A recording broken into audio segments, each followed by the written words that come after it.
Você acha que, talvez, com todo respeito, mas assim, os portais que estarem, todo mundo tem o Instagram bombado do time do coração e tal, essas pessoas hoje estão nas coletivas. Sim. Você acha que é por conta disso ou é porque realmente os jornalistas hoje também estão nessa parada de prefiro dar minha opinião para criar uma certa polêmica e dali de cima...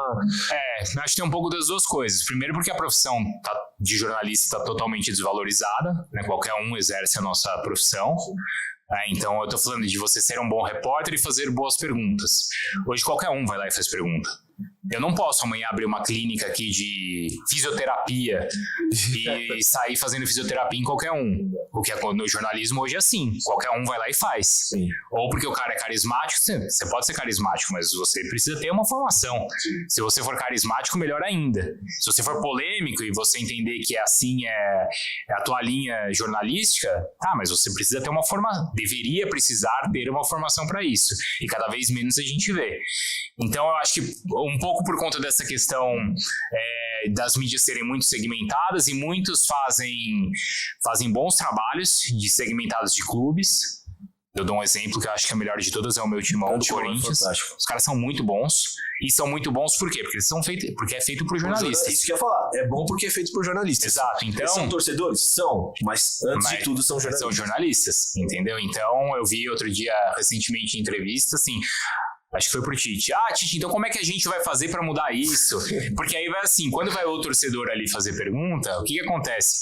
Ou ele tá levantando a bola do cara lá em cima, ou ele tá fazendo uma crítica, né, tipo, muito absurda. Porque ele tá bravo, porque ele tá... Calma, as coisas não são assim, né? Precisa ter um equilíbrio. Por isso que eu tô falando, ser repórter é muito difícil. Porque você, primeiro, tem que fazer boas perguntas. Isso não é fácil. Então eu aprendi isso com os melhores. Quando eu tava na rádio tinha o Luiz Carlos Quartarolo, o Vanderlei Nogueira.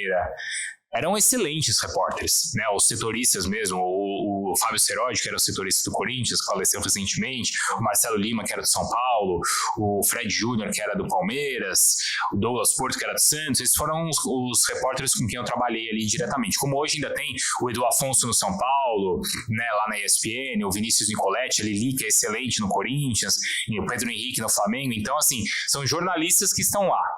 Né? E outra, você, além disso, você conseguir fazer boas matérias, você ir atrás de reportagens, fazer o diferente, né? Buscar, fazer denúncia, isso é muito trabalho do repórter. E isso tem cada vez menos no jornalismo. Sim, você bateu num ponto importante. Na Copa de 2010, o que eu tinha... 2010 eu tinha 14, 15 anos.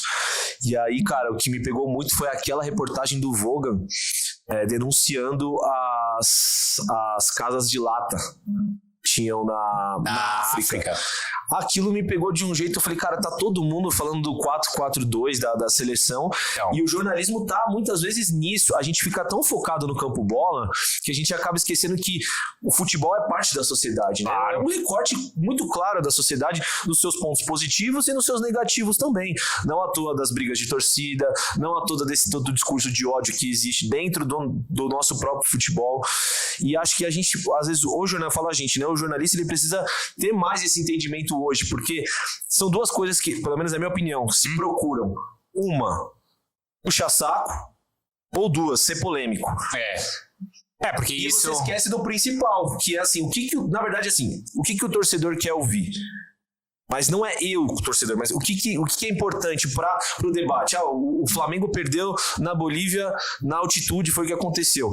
Tá, mas eu vou perguntar e levantar a bola do Flamengo só porque eu sou torcedor, porque o torcedor do Flamengo quer ouvir isso? Ou colocar o debate da altitude? Tá, mas perdeu de 1-0, beleza, mas como foi a atuação do Flamengo? Não sei, né? Isso. Eu acho que é mais por conta disso. Isso, e como você falou, hoje, principalmente, acho que por causa das redes ou do próprio YouTube, que acaba dando visualização, muito da questão polêmica, né? Sim. Então aí o torcedor vai lá e fica louco da vida e tal, aí isso vai dar visualização. Ou quando o time perdeu e o cara tá bravo, tá chorando, e o gol foi anulado e não sei o que, aí vai dar visualização. Sim. Então isso acaba alimentando esse tipo de repercussão, né, de polêmica, e não do que talvez seja um jornalismo. E agora, assim, por exemplo, quando eu fiz as Copas pelo SBT, a gente não tinha os direitos de transmissão e não tinha os acessos às credenciais. Então, a gente estava lá pelo jornalismo puro, para ir atrás das histórias, para descobrir o que está sendo feito certo, o que está sendo feito errado. Às vezes o pipoqueiro tem muito mais a falar do que o técnico depois de uma partida. Às vezes muito mais.